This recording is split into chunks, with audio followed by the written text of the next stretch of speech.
10 تماما بتوقيت العاصمة أسمرة. إلى حضراتكم نشرة الأخبار لهذا المساء، مستهلة إياها بالعناوين. فخامة الرئيس إسياس أفورقي يقوم بزيارة عمل رسمية إلى كينيا. هيئة النقل البري تعمل لتأمين خدمات جيدة.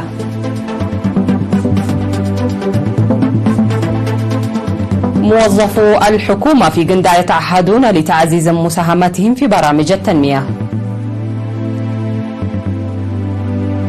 الصين رفضت اتصالا هاتفيا من وزير الدفاع الأمريكي يوم إسقاط مضادها. في خطاب حالة الاتحاد، بايدن يتعهد بالعمل مع الجمهوريين. بانما تعلن السماح لسفن حربية إيرانية بعبور قناتها في خطوة. مرحبا بكم. توجه فخامة الرئيس إسياس أفورقي صباح اليوم 8 من فبراير إلى كينيا في زيارة عمل رسمية تستغرق يومان تلبية للدعوة التي قدمها له الرئيس جمهورية كينيا ويليام روتو. واستقبل فخامته في مطار جومو كينياتا وزير الخارجية الكيني الدكتور ألفريد موتاوا ووزير الدفاع عادن باري داولي بمراسم الشرف.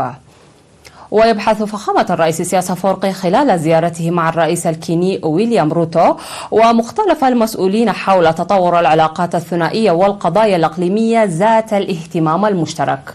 ورافق فخامة الرئيس وزير الخارجية السيد عثمان صالح ومستشار الرئيس السيد يماني قبرأب. وحضر مراسم الاستقبال سفير إريتريا في كينيا السيد بيان رؤسوم.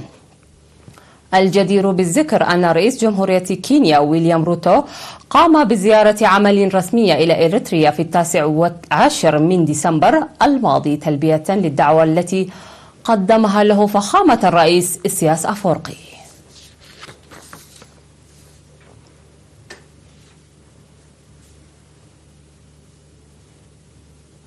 أفادت هيئة النقل البري بأنها تعمل في تقديم خدمات سريعة ونشطة بإدخال وتوسيع قاعدة البيانات. وأوضح مدير الفرع الفني والنمو في الهيئة السيد تسفى مريم ولد جبريل المهام المنجزة في عام 2022، حيث شهد العام تسجيل 48,128 مركبة و230,175 رخصة ودفتر شيكات في قاعدة البيانات، إضافة إلى توزيع 22,420 رخصة جديدة. وأشار إلى أن البرنامج الموضوع لتحسين ملفات الملكية من حيث الهيكل والمحتوى تم توزيع 5,700 دفتر شيكات ملكية، بالإضافة إلى تفعيل 12,970 آخر. وذكر أن 313 باصا مدنيا من أصل 531 باص قدمت خدمات نقل برية في عام 2022، منطلقة من 37 موقف سيارات لتغطي 771 مليون كيلومتر. وأكد أن العام 2022 شهد مشاركة 31,675 سيارة في الفحص السنوي، نجحت منها 30,123 أي 95%.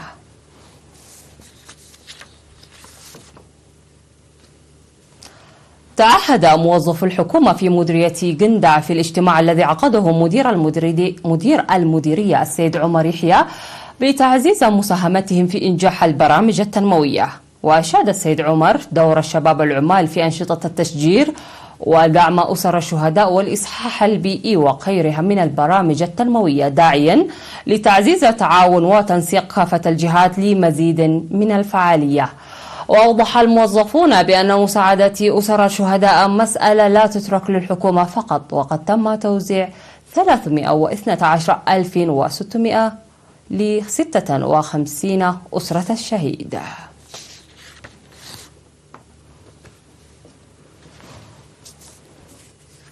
شهدت بلدة كلب تركيب طاقة شمسية بهدف توسيع خدمات المياه، مما أمن ذلك توفير المياه النقية.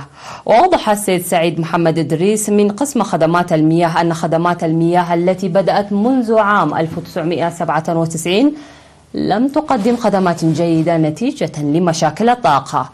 وأشار إلى أن المواطنون كانوا يستفيدون من مصادر مياه غير نقية، إضافة إلى معاناتهم من مختلف الأمراض والمنصرفات غير المطلوبة، إلى أن تلك المشاكل كلها انتهت مع تركيب الطاقة الشمسية.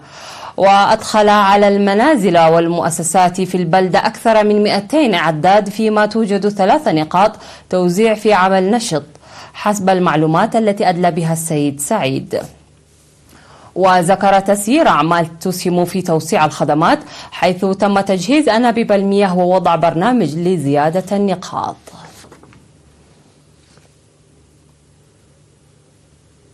أفاد الاتحاد الوطني لسباق العدو أن سباق ماراثون شرق أفريقيا المقام للمرة 24 بمناسبة الذكرى 33 لعملية فنقل التاريخية ستجري فعاليتها في مدينة مصوع الساحلية.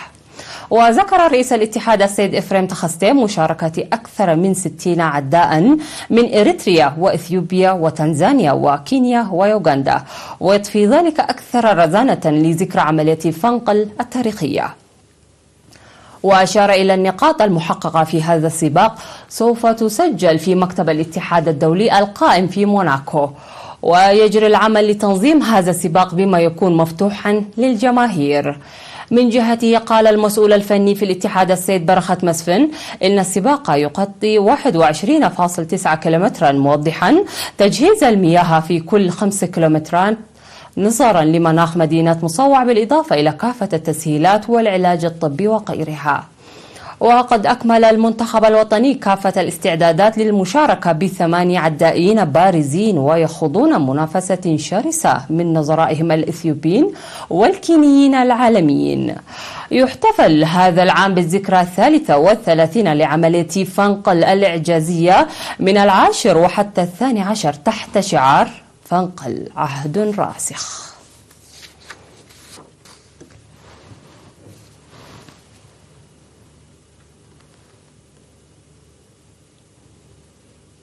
فاصل ونعود لمتابعة الأنباء على الصعيد العالمي.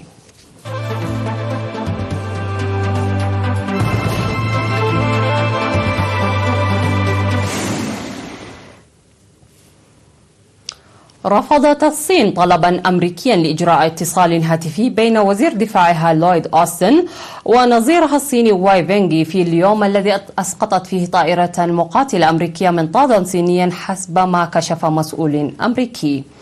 وقال المتحدث باسم وزارة الدفاع الأمريكية باد رايدر فور اتخاذ إجراء الإسقاط منطاد جمهورية الصين الشعبية، قدمت وزارة الدفاع طلبا لإجراء مكالمة آمنة بين وزير الدفاع أوستن ووزير الدفاع الصيني.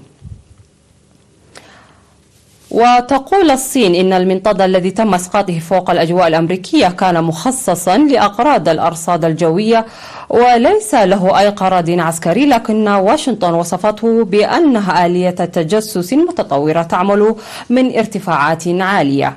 وبعد عبوره ببطء وسط الولايات المتحدة فوق عدة مواقع عسكرية شديدة السرية وفق تقارير، اتجه المنطاد نحو الساحل الشرقي الأمريكي، وأسقطت طائرة مقاتلة أمريكية المنطاد قبالة الساحل فوق المحيط الأطلسي. وتقوم القوات البحرية وخفر السواحل حاليا بمحاولة استرداد الحطام لتحليله.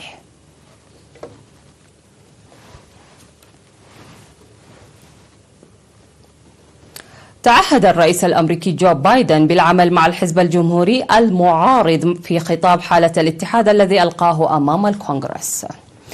وفي أول خطاب له أمام جلسة مشتركة للكونغرس منذ أن سيطر الجمهوريون على مجلس النواب في يناير، أشار بايدن إلى التقدم المحرز في الاقتصاد عقب جائحة كورونا، وشدد على أن الكونغرس المنقسم بشدة يمكن أن يتقلب على خلافاته.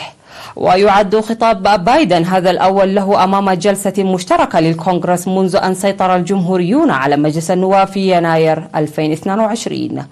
ويواجه بايدن مشرعين جمهوريين متحمسين لوضع بصمتهم المحافزة على السياسة الأمريكية بعد 4 سنوات من سيطرة الديمقراطيين على مجلس النواب. ومن الاختبارات المهمة لهذا التحدي بين الحزبين ضغط البيت الأبيض لرفع سقف الديون البالغ 31.4 تريليون دولار الذي يجب رفعه في الأشهر المقبلة لتجنب التخلف على السداد.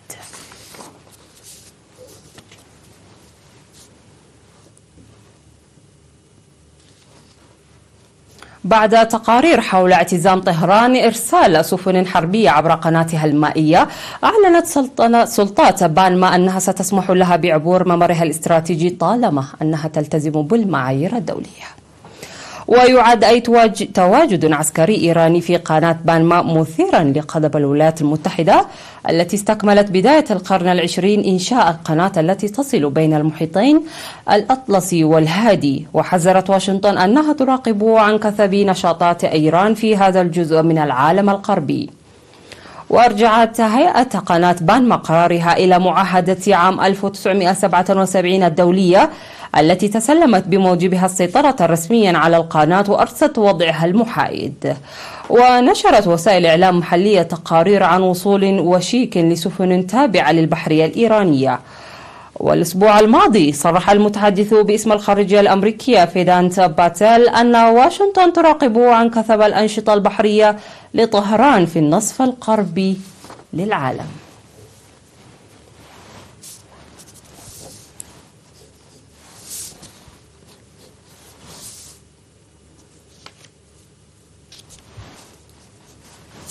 جرفت الانهيارات الأرضية الناجمة عن الأمطار المستمرة الطين والماء والصخور في عدة قرى جنوب البيرو ما أسفر عن مقتل العشرات. وقام السكان بجمع الجثث التي انتشلت من تحت الأنقاض، وقال مسؤول الدفاع المدني إنه تم العثور على 36 جثة في منطقة نائية تسمى ماسكي. وناشد المسؤولون المحليون إرسال آلات ثقيلة لإزالة الحطام الذي يقلق جزءا من طريق حيوي بمسافة 3 كيلومترات. وقال مسؤول الدفاع المدني إن حوالي 630 منزلا أصبح غير صالح للاستخدام بعد الانهيارات الأرضية التي أصابت الجسور وقنوات الري والطرق. ويتكرر هطول الأمطار بشكل مستمر في فبراير في البيرو، وغالبا ما تتسبب في انهيارات أرضية مميتة.